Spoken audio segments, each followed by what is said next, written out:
Without permission ಯಾರು ಮನೆ ಕಟ್ಟಕ್ಕೆ ಹೋಗ್ಬೇಡಿ. ಗೌರ್ಮೆಂಟ್ ಅಪ್ರೂವಲ್ಸ್ ಅಂದ್ರೆ ಏನು ಸರ್? ಬಿಲ್ಡಿಂಗ್ ಲೈಸೆನ್ಸ್ ನ ತಗೊಂಡು ಅಥವಾ ಬಿಲ್ಡಿಂಗ್ ಸ್ಯಾಂಕ್ಷನ್ ಪ್ಲಾನ್ ನ ತಗೊಂಡು ಮನೆ ಕಟ್ಟಿಸ್ಲೇಬೇಕು ಅಂತ ಗೌರ್ಮೆಂಟ್ ರೂಲ್ಸ್ ಇದೆ. ಇವಾಗ ನೀವು ಬಿಡಿ ಅಂತ ಹೇಳಿದ್ರೆ, ಇವಾಗ GBA ಮತ್ತು ಬಿಡಿ ಅಂತ ಬಂದ ಬೋತ್ ಆರ್ ಸೇಮಾ? ಗ್ರಾಮ ಪಂಚಾಯತಿ ಅವರೆಲ್ಲ PDO ಹತ್ರ ಹೋಗ್ತಾರೆ, ಪಂಚಾಯತ್ ಡೆವಲಪ್ಮೆಂಟ್ ಆಫೀಸರ್ ಹತ್ರ ಹೋಗಿ ಬಿಲ್ಡಿಂಗ್ ಲೈಸೆನ್ಸ್ ನ ಕೇಳ್ತಾರೆ, ನಿವೇಶನ ಅನುಮತಿ ಪತ್ರನ. ನಮ್ಮ ಗೌರ್ಮೆಂಟ್ ಅವರು ಬೈಲಾಸ್ ಅಂತ ಫಿಕ್ಸ್ ಮಾಡಿರ್ತಾರೆ, ಅಂದ್ರೆ ಸುತ್ತಳತೆ ಎಷ್ಟು ಬಿಡಬೇಕು. ಸೈಟ್ ನ ಒಂದು 3-4 ಜನಕ್ಕೆ ಸೇಲ್ ಮಾಡ್ತಾರೆ ಅಂತ, ಅದು ನಿಜಾನ ಸರ್? ಹಂಗ್ ಮಾಡಿದ್ರೆ ಏನ್ ಪ್ರಾಬ್ಲಮ್ ಅಂತ? ಒಂದೊಂದ್ ಸರ್ತಿ ಬೇರೆದವ್ರಿಗೂ ಮಾರ್ಬಿಟ್ಟಿರ್ತಾರೆ ಈ ಏಜೆಂಟ್ಗಳು. ಈಗ GBA ಅಂಡರ್ ಬಂತು ಅಂದ್ರೆ GBA ಕಮಿಷನರ್ ಹೆಸರಲ್ಲಿ ಇಷ್ಟು DD ಕಟ್ಟಬೇಕು. ಅವ್ರಿಗೆ ಮೊಬೈಲ್ಗೆ ಲಿಂಕ್ ಬರುತ್ತೆ, ಅದನ್ನ ಬ್ಯಾಂಕ್ ಮುಖಾಂತರ ಆನ್ಲೈನ್ ಇಂಟರ್ನೆಟ್ ಬ್ಯಾಂಕಿಂಗ್ ಮುಖಾಂತರ ಅವರು ಆನ್ಲೈನ್ ಪೇಮೆಂಟ್ ಮಾಡ್ಬೇಕಾಗತ್ತೆ. ಅಪ್ರೂವಲ್ ಪ್ರೊಸೀಜರ್ ಎಲ್ಲ ಕಂಪ್ಲೀಟ್ ಆಗಿ ನಮ್ಗೆ ಇದಾಗೋದಕ್ಕೆ ಎಷ್ಟು ಟೈಮ್ ತಗೋಬಹುದು? ಒಂದು 20 ವರ್ಕಿಂಗ್ ಡೇಸ್ ಅಂತ ಹೇಳ್ಬೋದು, ಅಥವಾ ಓವರ್ಲಾಪ್ 1 ತಿಂಗಳು ಡ್ಯೂರೇಷನ್ ಅಂತ ತಗೋಬಹುದು. ಬ್ಲೂ ಪ್ರಿಂಟ್ ಅಂದ್ರೆ ಏನು ಸರ್? ಅದನ್ನ ಮಾಡಿಸ್ಲೇಬೇಕಾ? ಎಲ್ರಿಗೂ ನಮಸ್ಕಾರ. ನಾವು ಪ್ರೀವಿಯಸ್ ವಿಡಿಯೋದಲ್ಲಿ ಟರ್ಕಿ ಕನ್ಸ್ಟ್ರಕ್ಷನ್ ಮತ್ತೆ ಕನ್ಸ್ಟ್ರಕ್ಷನ್ ಮಾಡ್ಬೇಕಾದ್ರೆ ಯಾವ ಡಾಕ್ಯುಮೆಂಟ್ಸ್ ಇಂಪಾರ್ಟೆಂಟ್ ಆಗುತ್ತೆ ಅಂತ ತಿಳ್ಕೊಂಡ್ವಿ. ಸೊ ಇವತ್ತು ಕೂಡ ಅದೇ ತರ ಒಂದ್ ಒಳ್ಳೆ ಮಾಹಿತಿನ ತಿಳ್ಕೊಳ್ಳೋಣ. ಅದಕ್ಕೂ ಮುಂಚೆ ವಿಡಿಯೋನ ಎಲ್ಲೂ ಸ್ಕಿಪ್ ಮಾಡದೆ ಹೆಣ್ವರ್ಗು ನೋಡಿ. ಸೊ ಬನ್ನಿ, ಇವಾಗ ನಮ್ ಜೊತೆ ವಿಜಯ್ ಸರ್ ಇದಾರೆ, ಅವ್ರನ್ನ ವೆಲ್ಕಮ್ ಮಾಡೋಣ. ನಮಸ್ತೆ ಸರ್. ನಮಸ್ಕಾರ ಸರ್, ಇವಾಗ ನೀವು ನಮಗೆ ಪ್ರೀವಿಯಸ್ ವಿಡಿಯೋದಲ್ಲಿ ಟರ್ಕಿ ಕನ್ಸ್ಟ್ರಕ್ಷನ್ ಮತ್ತೆ ಡಾಕ್ಯುಮೆಂಟ್ಸ್ ಬಗ್ಗೆ ತಿಳಿಸ್ಕೊಟ್ರಿ. ಇವತ್ತು ಕೂಡ ಅದೇ ರೀತಿ ಯಾವ ತರ ಒಳ್ಳೆ ಮಾಹಿತಿನ ತಿಳಿಸ್ಕೊಡ್ತಾ ಇದ್ದೀರಾ? ಈ ಗೌರ್ಮೆಂಟ್ ಬಿಲ್ಡಿಂಗ್ ಲೈಸೆನ್ಸ್ ಬಗ್ಗೆ ಡಿಸ್ಕಷನ್ ಮಾಡೋಣ. ಅಂದ್ರೆ ಗೌರ್ಮೆಂಟ್ ಅಪ್ರೂವಲ್ಸ್ ಯಾವ ತರ ಇರುತ್ತೆ ಅಂತ ನಾವು ಡಿಸ್ಕಷನ್ ಮಾಡ್ಬೋದು. Okay, interesting. ಗೌರ್ಮೆಂಟ್ ಅಪ್ರೂವಲ್ಸ್ ಅಂದ್ರೆ ಏನು ಸರ್? ಏನಿರುತ್ತೆ ಅಂದ್ರೆ, ಪ್ರತಿಯೊಬ್ರು ಒಂದು ಸೈಟ್ ನ ತಗೊಂಡು ರಿಜಿಸ್ಟ್ರೇಷನ್ ಆದ್ಮೇಲೆ ಅವರು ಅವರ ಸ್ವಂತ ಮನೆ ಕಟ್ಟಬೇಕು ಅಂದ್ರೆ ಮ್ಯಾಂಡೇಟರಿ ಈ ಗ್ರೇಟರ್ ಬೆಂಗಳೂರು ಅಪ್ರೂವಲ್ಸ್ ಅಂತಾರೆ, ಇಲ್ಲಾಂದ್ರೆ BDA ಅಪ್ರೂವಲ್ಸ್ ಅಂತಾರೆ. ಸೊ ಅಪ್ರೂವಲ್ ತಗೊಂಡೆ ಬಿಲ್ಡಿಂಗ್ ಲೈಸೆನ್ಸ್ ನ ತಗೊಂಡು ಅಥವಾ ಬಿಲ್ಡಿಂಗ್ ಸ್ಯಾಂಕ್ಷನ್ ಪ್ಲಾನ್ ನ ತಗೊಂಡು ಮನೆ ಕಟ್ಟಿಸ್ಲೇಬೇಕು ಅಂತ ಗೌರ್ಮೆಂಟ್ ರೂಲ್ಸ್ ಇದೆ. ಇವಾಗ ನೀವು ಬಿಡಿ ಅಂತ ಹೇಳಿದ್ರೆ, ಇವಾಗ GBA ಮತ್ತು ಬಿಡಿ ಅಂತ ಬಂದ ಬೋತ್ ಆರ್ ಸೇಮಾ? ಏನ್ BBMP ಇತ್ತು, ಬೃಹತ್ ಬೆಂಗಳೂರು ಮಹಾನಗರ ಪಾಲಿಕೆ ಒಂದು ವಿಂಗ್ ಆಗಿದ್ರೆ, Bengaluru authority, Bengaluru board of authority ಅಂತ BDA ಒಂದು ಬೋರ್ಡ್. It's a board. ಈಗ KSRTC BMTC ಯಾವ ತರ ಇರುತ್ತೋ ಆ ತರ ಬೆಂಗಳೂರಲ್ಲಿ 2 ಬೋರ್ಡ್ಗಳಿದೆ. ಒಂದು BDA ಬೋರ್ಡ್ ಇದೆ, BDA ಅಕ್ವೈರ್ ಮಾಡ್ಬಿಟ್ಟು ಅವರು ಒಂದಷ್ಟು ಲ್ಯಾಂಡ್ ನ ಮಾಡಿ ಸೇಲ್ ಮಾಡುವಂತದ್ದು. ಒಂದಿಷ್ಟು ಗ್ರೇಟರ್ ಬೆಂಗಳೂರು ಅಪ್ರೂವಲ್ ಏನ್ ಏಕಾತ ಎಲ್ಲ ಅಂಡರ್ ಬರೋದು GBA ಅಂಡರ್ ಬರುತ್ತೆ. BDA ಅಂಡರ್ ಬರೋದು ಏಕಾತನೇ ಇರುತ್ತೆ. 2 ಡಿಫ್ರೆಂಟ್ ಬಾಡೀಸ್ ಇರುತ್ತೆ, ಬಟ್ ಗೌರ್ಮೆಂಟ್ ಬಾಡಿಗಳು. ಇವಾಗ ನಾನು ಆಸ್ ಎ ಪರ್ಸನ್ ಆಗಿ ನಾನು ಇವಾಗ ಗ್ರಾಮ ಪಂಚಾಯತಿ ಅಂಡರ್ ಅಲ್ಲಿ ಬಂದ್ರೆ GBA ರೂಲ್ ನನಗೆ ಸೇಮ್ ಇರುತ್ತಾ ಅಂತ? ಬೆಂಗಳೂರು ಅರ್ಬನ್ ಎಲ್ಲ ಬರೋದು ಗ್ರಾಮ ಪಂಚಾಯತ್ ಅಂತ ಕರೀತಾರೆ. ಸೇಮ್ ಎಲ್ರಿಗೂ ಸೇಮ್ ಡಾಕ್ಯುಮೆಂಟ್ಸ್ ಬೇಕು. ನಾವು ಕಳೆದ ಎಪಿಸೋಡ್ ಅಲ್ಲಿ ಮಾತಾಡ್ದಂಗೆ ಸೇಲ್ ಡೀಡ್ ಇರಬೇಕು, ಖಾತಾ ಎಕ್ಸ್ಟ್ರಾಕ್ಟ್ ಇರಬೇಕು, ಖಾತಾ ಸರ್ಟಿಫಿಕೇಟ್ ಇರಬೇಕು, ಲೇಟೆಸ್ಟ್ ಟ್ಯಾಕ್ಸ್ ರಿಸಿಪ್ಟ್ ಇರಬೇಕು, EC ಇರಬೇಕು, ಆಧಾರ್ ಕಾರ್ಡು, ಪಾನ್ ಕಾರ್ಡ್ ಎಲ್ಲ ಇರೋದನ್ನ ತಗೊಂಡು ಗ್ರಾಮ ಪಂಚಾಯತಿ ಅವರೆಲ್ಲ PDO ಹತ್ರ ಹೋಗ್ತಾರೆ, ಪಂಚಾಯತ್ ಡೆವಲಪ್ಮೆಂಟ್ ಆಫೀಸರ್ ಹತ್ರ ಹೋಗಿ ಬಿಲ್ಡಿಂಗ್ ಲೈಸೆನ್ಸ್ ನ ಕೇಳ್ತಾರೆ, ನಿವೇಶನ ಅನುಮತಿ ಪತ್ರನ. ಯಾರು GBA ಮತ್ತು BDA ಅಂಡರ್ ಬರ್ತಾರೆ ಅವರು ನಿಯರ್ ಬೈ ವಾರ್ಡ್ ಆಫೀಸ್ ಇರುತ್ತೆ, ಆ ವಾರ್ಡ್ ಆಫೀಸ್ ಅಲ್ಲಿ ಹೋಗ್ಬಿಟ್ಟು AE ಅಥವಾ AEE ಅಂತ ಕರೀತಾರೆ, ಅಸಿಸ್ಟೆಂಟ್ ಇಂಜಿನಿಯರ್ ಅಥವಾ ಅಸಿಸ್ಟೆಂಟ್ ಎಕ್ಸಿಕ್ಯೂಟಿವ್ ಇಂಜಿನಿಯರ್ ಹತ್ರ ಅವ್ರು ಮೀಟ್ ಆದ್ರೆ ಅವರ ಬಿಲ್ಡಿಂಗ್ ಲೈಸೆನ್ಸ್ ನ ಅವರು ಮಾಡಿಸ್ಕೋಬಹುದು. ಅದನ್ನ ಬಿಟ್ಟು ಥರ್ಡ್ ಪಾರ್ಟಿ ಏಜೆಂಟ್ಸ್ ಗಳು ಇರ್ತಾರೆ, ಅಂದ್ರೆ ಈ ಆರ್ಕಿಟೆಕ್ಟ್ಸ್ ಗಳೆಲ್ಲ ಏನ್ ಮಾಡ್ತಾರೆ, ಅವರ ಲೈಸೆನ್ಸ್ ಕೋಡ್ ನ ಹಾಕಿ ಎಲ್ಲ ಡಾಕ್ಯುಮೆಂಟ್ಸ್ ನ ವೆರಿಫೈ ಮಾಡಿ ಅವರು ಕೂಡ ಅಪ್ಲೋಡ್ ಮಾಡಕ್ ಬರ್ತಾ ಇರುತ್ತೆ. ಸೊ ಈ ಗೌರ್ಮೆಂಟ್ ನಮ್ಗೆ ಆ ಫೆಸಿಲಿಟಿನೂ ಕೊಟ್ಟಿದೆ. ಇವಾಗ ಕೆಲವೊಂದ್ಸತಿ ನಾನು ಕೇಳ್ಪಟ್ಟೆ, ಇವಾಗ ಒಂದೇ ಒಂದ್ ಸೈಟ್ ಇರುತ್ತೆ, ಸೊ ಒಂದೇ ಸೈಟ್ ನ ಒಂದು 3-4 ಜನಕ್ಕೆ ಸೇಲ್ ಮಾಡ್ತಾರೆ ಅಂತ, ಅದು ನಿಜಾನ ಸರ್? ಹಂಗ್ ಮಾಡಿದ್ರೆ ಏನ್ ಪ್ರಾಬ್ಲಮ್ ಅಂತ? ಏನಾಗಿರುತ್ತೆ, ಈಗ ಆ ತರದ್ದು ಆಲ್ರೆಡಿ ಹೋಗ್ಬಿಟ್ಟಿದೆ. ಯಾವ್ದೋ ಒಂದ್ ಸೈಟ್ ಇರುತ್ತೆ, ಸೊ ಆ ಪಾರ್ಟಿ ಎಲ್ಲೋ ವಿದೇಶದಲ್ಲಿ ಇರ್ಬೋದು, ಅಥವಾ ಅವ್ರಿಗೆ ಗೊತ್ತಿಲ್ದೇನೆ ಒಂದೊಂದ್ ಸರ್ತಿ ಬೇರೆದವ್ರಿಗೂ ಮಾರ್ಬಿಟ್ಟಿರ್ತಾರೆ ಈ ಏಜೆಂಟ್ಗಳು. ಅದೇ ಕಾರಣಕ್ಕೆ ಬಿಲ್ಡಿಂಗ್ ಲೈಸೆನ್ಸ್ ನ ಕೊಡುವಂತದ್ದು. ಸೊ ಗೌರ್ಮೆಂಟ್ ಮಾಡಿರೋ ಸ್ಟ್ರಿಕ್ಟ್ ರೂಲ್ಸ್ ಏನಂದ್ರೆ, ಯಾರ್ದೋ ಸೈಟ್ ಅಲ್ಲಿ ಯಾರ್ದೋ ಮನೆ ಕಟ್ಬಾರ್ದು ಅನ್ನೋ ಉದ್ದೇಶಕ್ಕೆ ಈ ಎಲ್ಲಾ ಡಾಕ್ಯುಮೆಂಟ್ ನ ನೀವು ಅಪ್ಲೈ ಮಾಡಿದ ನಂತರ AE ಅಥವಾ AEE ಅಂತ ನಾವೇನ್ ಮಾತಾಡಿದ್ವಿ, ಅವರು ಸ್ಪಾಟ್ ಇನ್ಸ್ಪೆಕ್ಷನ್ ಬರ್ತಾರೆ.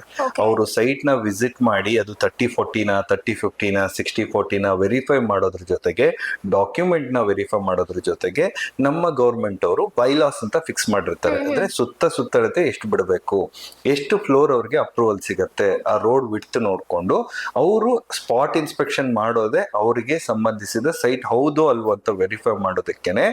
ಈ ಒಂದೇ ಸೈಟ್ ನ ಹಲವಾರು ಜನಕ್ಕೆ ಸೇಲ್ ಮಾಡಿದ್ರೆ ಅದೆಲ್ಲಾನು ಗೊತ್ತಾಗ್ಲಿ ಅನ್ನೋ ಒಂದು ಉದ್ದೇಶಕ್ಕೆ, ಅಥವಾ ವೆರಿಫೈ ಮಾಡೋಕ್ಕೋಸ್ಕರ ಅದನ್ನ ವಿಸಿಟ್ ಮಾಡ್ತಾರೆ. ಈಗ ಫಸ್ಟ್ ಟೈಮ್ ಒಬ್ರು ಕನ್ಸ್ಟ್ರಕ್ಷನ್ ಮಾಡ್ಕೊಂತ ಇದಾರೆ ಅಂತ ಹೇಳ್ಬೇಕಾದ್ರೆ ಸೊ ಅವ್ರ ಮೇನ್ ಆಗಿ ಏನೇನ್ ಅಪ್ರೂವಲ್ಸ್ ಬಗ್ಗೆ ತಿಳ್ಕೊಂಡಿರ್ಬೇಕು ಅವರು? ಅವ್ರ ಹತ್ರ ಈ ಎಲ್ಲಾ ಡಾಕ್ಯುಮೆಂಟ್ಗಳು ಇರ್ಲೇಬೇಕು. ವಾರ್ಡ್ ಆಫೀಸ್ಗೆ ಹೋಗಿ ಡೈರೆಕ್ಟ್ ಆಗಿ ಎಇನ ಮೀಟ್ ಆಗಿನೂ ಮಾತಾಡ್ಕೋಬಹುದು, ಇಲ್ಲಾಂದ್ರೆ ಆರ್ಕಿಟೆಕ್ಟ್ಸ್ ಹತ್ರ ಹೋಗಿ ಡಿಸ್ಕಷನ್ ಮಾಡಿ ಅವ್ರ ಹತ್ರನೂ ಅಪ್ರೂವಲ್ ತಗೋಬೇಕಾದ್ರೆ ಈ ಎಲ್ಲಾ ಏನಾಗತ್ತೆ, ಒಂದು ಸ್ಪಾಟ್ ಇನ್ಸ್ಪೆಕ್ಷನ್ ಆದ ತಕ್ಷಣನೇ ಈಗ ಏನಾಗಿದೆ, ಆನ್ಲೈನ್ ಅಲ್ಲಿ ನಿಮ್ಮ ಸೈಟ್ ಯಾವ ಏರಿಯಾದಲ್ಲಿ ಬರುತ್ತೆ ಅದನ್ನ ಗೂಗಲ್ ಲೊಕೇಶನ್ ಮ್ಯಾಪ್ ಮೇಲ್ಗಡೆಯಿಂದ, ಈಗ GBA ಅಂಡರ್ ಬಂತು ಅಂದ್ರೆ GBA ಕಮಿಷನರ್ ಅಲ್ಲಿ ಹೆಸರಲ್ಲಿ ಇಷ್ಟು DD ಕಟ್ಟಬೇಕು ಅಂದ್ರೆ ಡೆವಲಪ್ಮೆಂಟ್ ಚಾರ್ಜಸ್ ತಗೋತಾರೆ. ಆಮೇಲೆ ಲೇಬರ್ ಸೆಸ್ ಅಂತ ಇರುತ್ತೆ. ಸೊ ಲೇಬರ್ ಸೆಸ್ಸಿಗೆ ಇಷ್ಟು ಅಮೌಂಟ್ ನೀವು ಕಟ್ಟಲೇಬೇಕು ಅಂತ ಹೇಳಿ ಆ ಒಂದು ಗೂಗಲ್ ಲೊಕೇಶನ್ ಮ್ಯಾಪ್ ಮುಖಾಂತರ ಅವ್ರಿಗೆ ವ್ಯಾಲ್ಯೂ ಬರುತ್ತೆ. ಈಗ ಜಯನಗರಲ್ಲಿ ಕಟ್ತಿದಾರೆ ಅಂದ್ರೆ ಸ್ವಲ್ಪ ಹೈ ಎಂಡ್ ಇರುತ್ತೆ, ಸ್ವಲ್ಪ ದೂರದ ಏರಿಯಾದಲ್ಲಿ ಕಟ್ತಿದ್ದಾರೆ ಅಂತಂದಾಗ ಅಲ್ಲೊಂದು ರೇಟ್ ಇರುತ್ತೆ. ಸೊ ಆ ತರ ಅವ್ರಿಗೆ ಮೊಬೈಲ್ಗೆ ಲಿಂಕ್ ಬರುತ್ತೆ. ಅದನ್ನ ಬ್ಯಾಂಕ್ ಮುಖಾಂತರ, ಆನ್ಲೈನ್ ಇಂಟರ್ನೆಟ್ ಬ್ಯಾಂಕಿಂಗ್ ಮುಖಾಂತರ ಅವರು ಆನ್ಲೈನ್ ಪೇಮೆಂಟ್ ಮಾಡ್ಬೇಕಾಗತ್ತೆ. ಯಾವುದೇ ಕಸ್ಟಮರು ಅವರ ಒಂದು ಬಿಲ್ಡಿಂಗ್ ನಿವೇಶನವನ್ನ ಅಥವಾ ನಿವೇಶನ ಅನುಮತಿ ಪತ್ರವನ್ನ ಪಡಿಬೇಕು ಅಂದ್ರೆ ಸೊ 2 DD ಕಟ್ಟೋದಿರುತ್ತೆ. ಬ್ಯಾಂಕಿಗೆ ಹೋಗಿ DDನೂ ಕಟ್ಬೋದು, ಇಲ್ಲ ಆನ್ಲೈನ್ ಮುಖಾಂತರನೂ ಪೇಮೆಂಟ್ ಮಾಡಿದ್ರೆ ಅದರ ರಿಸಿಪ್ಟ್ ಜೊತೆಗೆ ಅವ್ರಿಗೆ ಒಂದು 7 ಕಾಪೀಸ್ ಬ್ಲೂ ಪ್ರಿಂಟ್ ಬರುತ್ತೆ. ಆ ಬ್ಲೂ ಪ್ರಿಂಟು ನಮಗೆ ಡಿಜಿಟಲಿ ಮಾರ್ಕ್ಡ್ ಇರುತ್ತೆ. ಇವಾಗ ಬ್ಲೂ ಪ್ರಿಂಟ್ ಅಂತ ಹೇಳಿದ್ರಿ ನೀವು, ಬ್ಲೂ ಪ್ರಿಂಟ್ ಅಂದ್ರೆ ಏನು ಸರ್? ಅದನ್ನ ಮಾಡಿಸ್ಲೇಬೇಕಾ?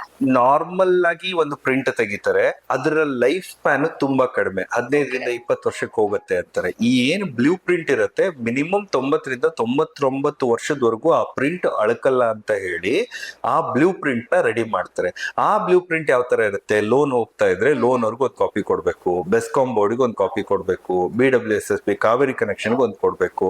ಸೊ ಈ ತರ ಅವ್ರಿಗೆ ಒಂದು 6 to 7 ಕಾಪೀಸ್ ಮಾಡ್ಕೊಟ್ಟಿರ್ತಾರೆ. 3-4 ಬೋರ್ಡಿಗೆ ಕೊಟ್ರು ಅವ್ರ ಹತ್ರನು ನಮ್ಮ ಮನೆ ನೀಲಿ ನಕ್ಷೆ ಇರ್ಲಿ ಅಂತ ಅವರು ಅದನ್ನ ಕಾಪಿನ ನಾರ್ಮಲ್ ಪ್ರಿಂಟ್ ಅಲ್ಲಿ ಆತರ ಇರೋದಿಲ್ಲ ಅಂತ ಹೇಳ್ತಾ ನಾರ್ಮಲ್ ಪ್ರಿಂಟ್ ಅಲ್ಲಿ ಏನಾಗುತ್ತೆ, ಲಾಂಗ್ ಡ್ಯೂರೇಷನ್ ಅಲ್ಲಿ ಡಾಕ್ಯುಮೆಂಟ್ ನ ಅವ್ರು ಮೇಂಟೈನ್ ಮಾಡಕ್ಕಾಗಲ್ಲ. ಆ ರೀಸನ್ ಗೆ ಬ್ಲೂ ಪ್ರಿಂಟ್ ಅದು A0 size, A1 size, A2 size ಅಂತ ಇರುತ್ತೆ.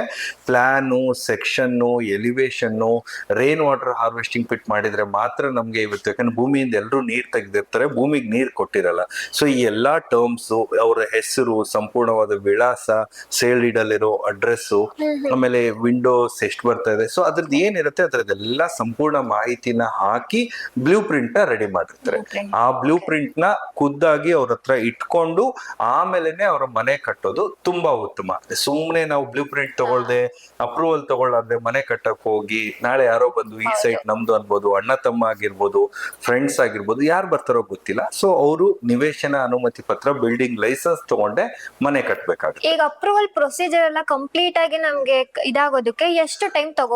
ಏನಾಗುತ್ತೆ, ಗೌರ್ಮೆಂಟ್ ಅಧಿಕಾರಿಗಳು ಕೂಡ ಅವ್ರದೇ ಆದಂತ ಒತ್ತಡ ಕೆಲಸ ಇರುತ್ತೆ. ಸೊ ನಮ್ ತರನೇ ಫೈಲ್ ಅಪ್ಲೋಡ್ ಮಾಡೋರು ಸುಮಾರು ಜನ ಇರ್ತಾರೆ. ಆ ರೀಸನ್ಗೆ ಒಂದು 20 ವರ್ಕಿಂಗ್ ಡೇಸ್ ಅಂತ ಹೇಳ್ಬೋದು, ಅಥವಾ ಓವರ್ ಆಲ್ 1 ತಿಂಗಳು ಡ್ಯೂರೇಷನ್ ಅಂತ ತಗೋಬಹುದು.